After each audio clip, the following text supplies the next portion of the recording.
you have been our dwelling place from generation to generation. Now we say in all generations in English. You can see in Hebrew, you have dor repeated twice. Vador, wador. And in the Septuagint, genea kai genea. So this is a very standardized Hebrew form from generation to generation. In other words, all generations, Lord, you have been our dwelling place. So he is the one who, for the people of God, is their place of dwelling throughout all time, generation to generation. And then having said that, before the mountains, and then this term is from the root yalad, which is the standard term to be born, to give birth. And you can see in the Septuagint, genethenai, to be born, standard term of the birth of anyone. So here you have a personification of the creation. And so before the mountains were born, or you gave birth to the earth and the world. So eretz is the standard term for earth.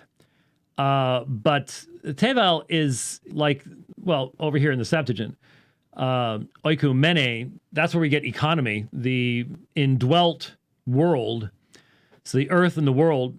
So before the mountains were born, or you gave birth to the earth and the world, these are obviously, this is not the idea that Yahweh has a womb. This is a poetic description of creation itself.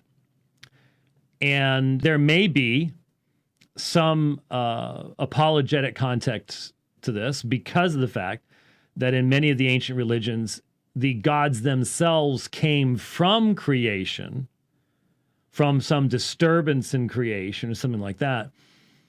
And so God is made the source here. But the point is that before creation itself, before anything, the most basic elements of the universe around us came into existence,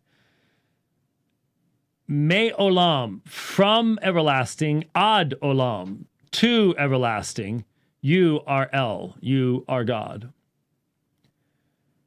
So from everlasting to everlasting, you are God. There are some people who would say that Hebrew cannot express the idea of eternity, but it can, and it does right here. The whole point is, in these words, is that from everlasting to everlasting, you are God. Not you will become God, or you are God. It is a direct statement of the reality of God's existence. And it is interesting, apa to ionos, heos to ionos. So the Greek Septuagint tends to be very literal to the Hebrew in certain parts of the Tanakh, not in all. But from the age unto the age, you are. It doesn't say you are God, but that's the antecedent. You are God. Statement of the eternality of God in contrast to the created nature of the creation itself. But you turn man unto dust, back. It's literally, it's to turn back. The Hebrew is to return. So you return man back to dust. So it's a reminder of man's created nature. Now, notice something in the Septuagint, though. Very, very interesting in the Septuagint. You return man eis tapainosin. If you've heard me speak on the Carmen Christi, you've seen that Greek term before. Tapainosophrune means humility of mind, to humiliation. So here you have a interpretive translation of dust in the sense of, so instead of the idea that man is made out of dust, and so you return man to dust, the Septuagint is interpreting this as humiliation that is lying in the dust. You return man to the dust. So there you see what you might call a dynamic equivalency translation on the part of the Septuagint at this particular point. And you say, return, sons of man. And so, as you have in most Hebrew poetry, you have a form of parallelism where the thought in the first phrase is repeated and strengthened in the second. Happens a lot in the Old Testament. For 1,000 years in your eyes, in your sight, is as a day when it passes, it goes beyond when it passes, or as a watch in the night. So the night was divided up into several watches. That might feel like a long time for you, but there were several of them in the night, so obviously it's not an extremely lengthy period of time. The point is that God is eternal. While as mankind is turned back into the dust, and as mankind is commanded by God, return, for God, 1,000 years in your sight is like yesterday when it passes by, or as a watch in the night. And it is interesting that in our experience of time, our experience of the present is significantly slower than our experience of the past. So in other words, when you think of yesterday, in comparison to today, you automatically start forgetting much of what happened in the day before. And so your remembrance of how long it was is compressed. The point here is God is eternal. Mankind is not. We pass very, very quickly. In light of that, then, it gets pretty personal here. You have swept them away. You have swept them away like a flood. They fall asleep. In the morning, they're like grass which sprouts anew. So notice how much shorter that is in Hebrew. We use all sorts of helping words. We have like and a, and you can express pronouns by pronominal suffixes and all the rest of that type of stuff. So in some ways, some of these ancient languages take up less space than their English counterparts do. But the point is that mankind is swept. When a flood comes, you ever seen videos where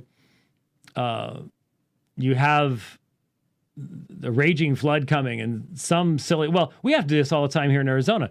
We have these flash floods during the monsoon, and people are dumb enough, thinking their vehicles are impervious or way too much, of trying to drive through washes.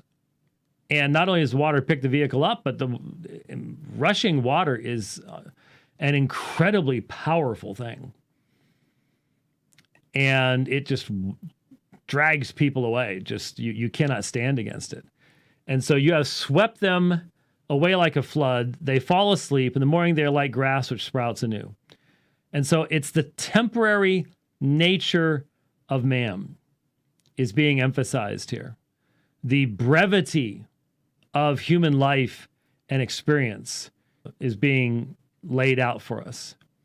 In the morning, it flourishes and sprouts up, but toward evening, it fades and withers away. So that's actually a really good example of Hebrew poetry here. 6 words providing a contrast. In the morning, flourishes, sprouts anew. New life coming up. Now, we're not quite as used to this here in the desert, but those of you who live in places that have like water, you've seen stuff like this. And we do get it sometimes when we've had some storms, we'll have these desert flowers that will bloom. And then, but then if it gets really hot during the day, they're history. So in the morning, it flourishes and sprouts anew. Toward evening, it fades and withers away. We hardly even notice these things. These things hardly even catch our attention. The point being the brevity, the transitory nature of human life. So, for we have been in your anger consumed, and by your wrath we have been dismayed. And so here's the term anger, orge in the Greek Septuagint. And so we have been consumed. We've been like placed into the desert in your wrath, would be some of what the Septuagint say. And in your anger, your thumos, we have been placed into trouble, is how the Septuagint renders this. And so there is a recognition. I saw, in fact, maybe I can bring this up if I put it in Dropbox. Oh, yeah. It was Jonathan Merritt, who was waxing exceptionally emotional, as he tends to do, and was basically saying that if you read the Bible in an absurdly literal fashion and actually believe that God's wrath is being expressed in our day, then he'd like whatever the atheists are ordering. He's not going to believe that that there's anything to be learned from a pandemic. You can't learn anything from floods or tsunamis or volcanoes, hurricanes. All that evidently is outside of God's control. And he's teaching us nothing. We have nothing that we can learn. And of course, you then look at Scripture and you read something like this and you go, but the biblical writers plainly saw God behind all of this. They saw him behind plagues, that he used plagues to chastise the people of Israel. And someone like a Jonathan Merritt, someone who is into the left spectrum of things, you need to understand, they don't believe any of that ever happened. If you go to Union Theological Seminary, if you go to places like that, you need to understand everything in the Bible, with almost no exceptions, is pure fiction to them. They're just stories. And if you don't like the story, then you certainly don't have to believe it happened. And you can come up with whatever moral the story you want, just to make you comfortable, because there's no objective element to revelation. And so when Jesus makes reference to things that happened in the days of Moses, well, Jesus was just a man of his day. You know, he was just a first century Jew. And so he would have been limited in his understanding. And in fact, I've heard them in lectures saying this, that when you look at the Jesus of the New Testament, yes, he believes that all this stuff happened in the Old Testament, but that just demonstrates that he was limited to his day and his understanding. This is what is taught in a large portion of theological education today, and ends up in the pew. And that's why those denominations that are infected with this disease are dying very, very quickly, and won't be around for many more decades. And so they'll just do what they are doing. Infect the SBC while you're at it. Boy, is that a mess. Okay. We have been consumed by your anger, and by your wrath we have been dismayed. We have been terrified by your wrath. This is the people of God speaking. It's the people of Israel speaking. And they recognize the wrath of God in what has come upon them. That God's wrath is a reality, and that it is just and it is proper, and it is necessary to understand that if you try to edit the God of Scripture, you just end up with a warped picture of what you wish you yourself were. That's all you end up with. That's all you can end up with. There is, it's a given in Paul's theology, the wrath of God is being revealed from heaven against all the ungodliness and unrighteousness of men. It's not will be revealed, it is being revealed. But there are few areas of biblical theology less believed by modern Christians than the wrath of God. Why do you think we have such a sticky, sentimental, powerless view of the cross? It's because we don't have a God who has wrath. You may remember, I've told the story about the English theologian, I think it was C.H. Dodd, if I recall correctly, who supported the translation of the Greek term hilasmos and hilasterion as expiation rather than propitiation, because expiation does not contain within it the idea of wrath. Propitiation does. And he just hated that idea of God having wrath. And this is very, very, very much how mankind is. It's not the God of the Bible, but that's where they are. So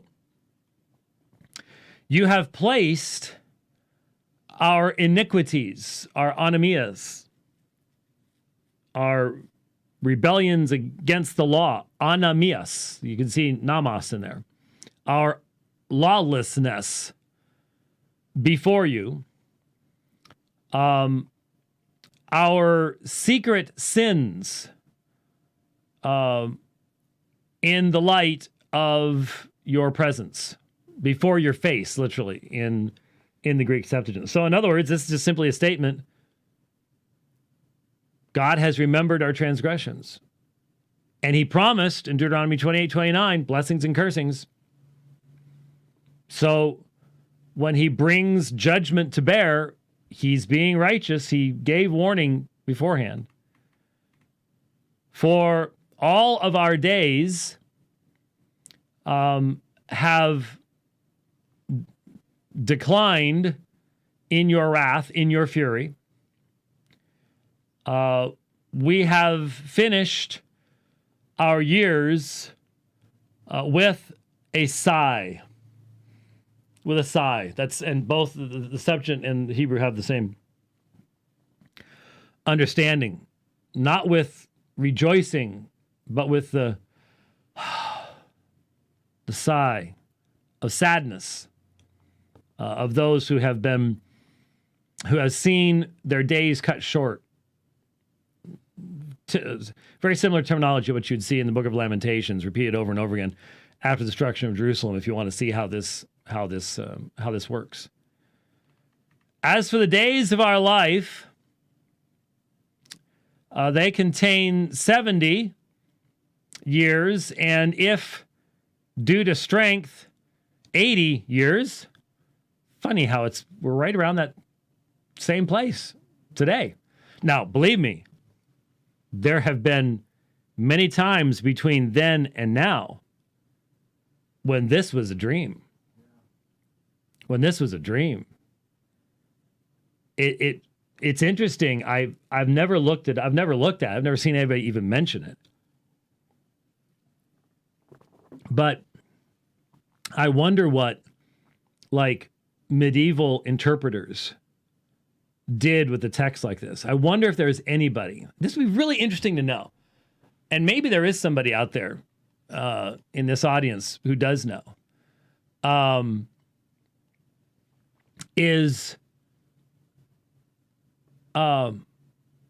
Did anybody back then, say during the medieval period, when life expectancies were shorter, look at this and say this is demonstration of how close we're getting to the coming of Christ? Or read something into it that they then invested with some kind of meaning? I don't know. I think about things like that. Maybe you do. I've just never seen it. I don't know. But the point is, 70, 80 years. And yet, despite that, now we have a little bit of the language of the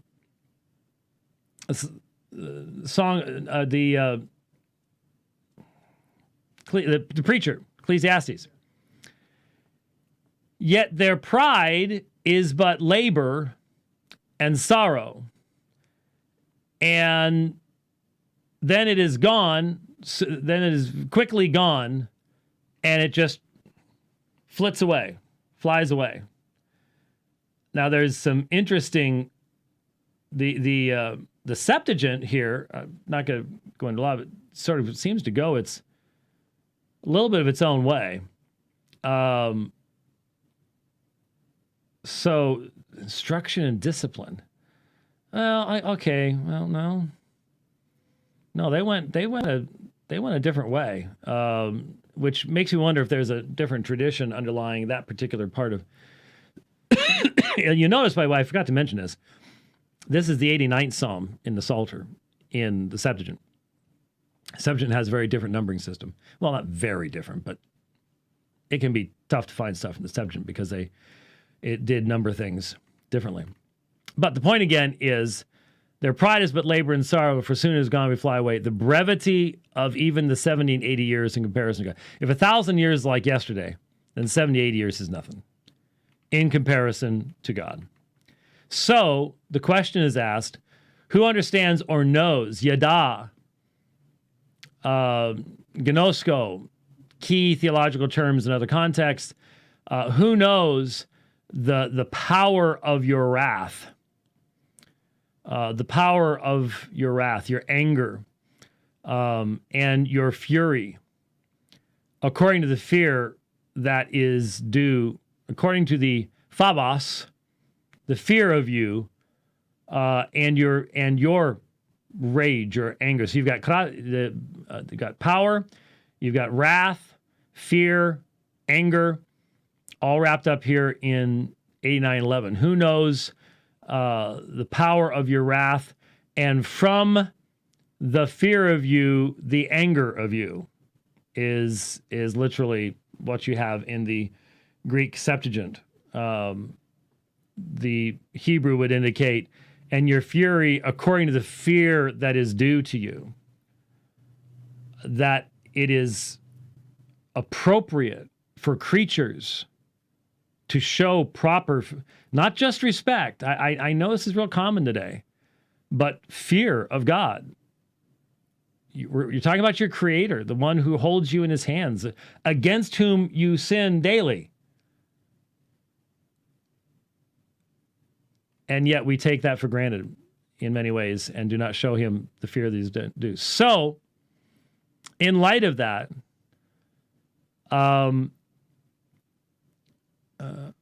Manoth, to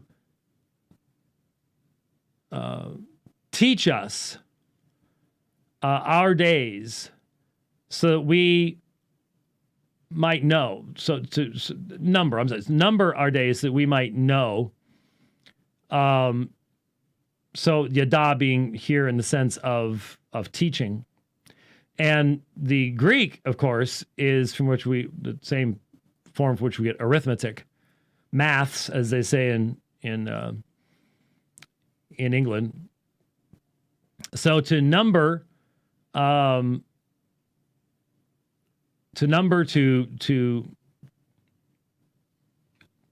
have a proper appreciation. And this is, I think this is one thing, you've heard the old saying, youth is wasted on the young. Until you have decades under your belt, you truly struggle to have a perspective upon which to see eternity. And nobody in this life ever has a fully sufficient basis to see eternity and to make decisions that are wise from an eternal perspective. And I know, as I've studied church history, when you do encounter those bright lights who, at a young age, have such a wisdom and maturity, it's always joined with a recognition of how short their life is going to be. It's always joined with it. And if you want to see immaturity, if you want to see people who are truly ignorant of God's presence around them, look at young people who are just wasting their lives, risking their lives. Go watch young people on spring break. doing stupid things, sinning openly, rebelling against God. No thought whatsoever of the fact that they could be taken out of this world in any second. No thought about tomorrow. No view of eternity at all. Just animals. They act and view themselves like animals. Of course, that's what they've been taught in their university, too. But I can't think of a better verse to memorize, to have memorized, than Psalm 90, verse 12. Teach us to number our days that we may present to you a heart of wisdom. We may present to you or bring in or gain a heart of wisdom. Literally, the Greek Septuagint says to bind. To bind the heart in wisdom. It's literally, and the one's binding the heart in wisdom, which is interesting. But the Hebrew word is a very basic. Almost every words like to have, to get, to go. These are basic words in a language that very frequently have a very what's called wide semantic domain. There's lots of meanings that can be read into them. They're not specific. They have to be made specific through the use of other terms, context, things like that. So the New American Standard is being a little bit interpretational by saying that we may present to you a heart of wisdom. I like that understanding, but it is somewhat interpretational. The point is that we need God to teach us to recognize the brevity of our life, teach us to number our days. Because if we don't, we'll never truly be wise. And here, to possess a heart of, it's literally the heart in wisdom. To bind the heart in wisdom. Because the heart is going to be, is what's the beautiful hymn? Bind my wandering heart to thee. Come thou fount. The heart is constantly being pulled by this desire and that desire. We want to have, believers want to have a heart of wisdom, a wise heart that is bound to that wisdom, that doesn't just experience it once in a while, but is bound to it so that it does not wander, so it is not blown about by every wind and every experience that we have in life. That type of heart is not going to be constantly going after the next new thing that comes along. There's going to be a steadfastness, a steadiness, consistency to a heart that is a heart of wisdom, a heart of wisdom.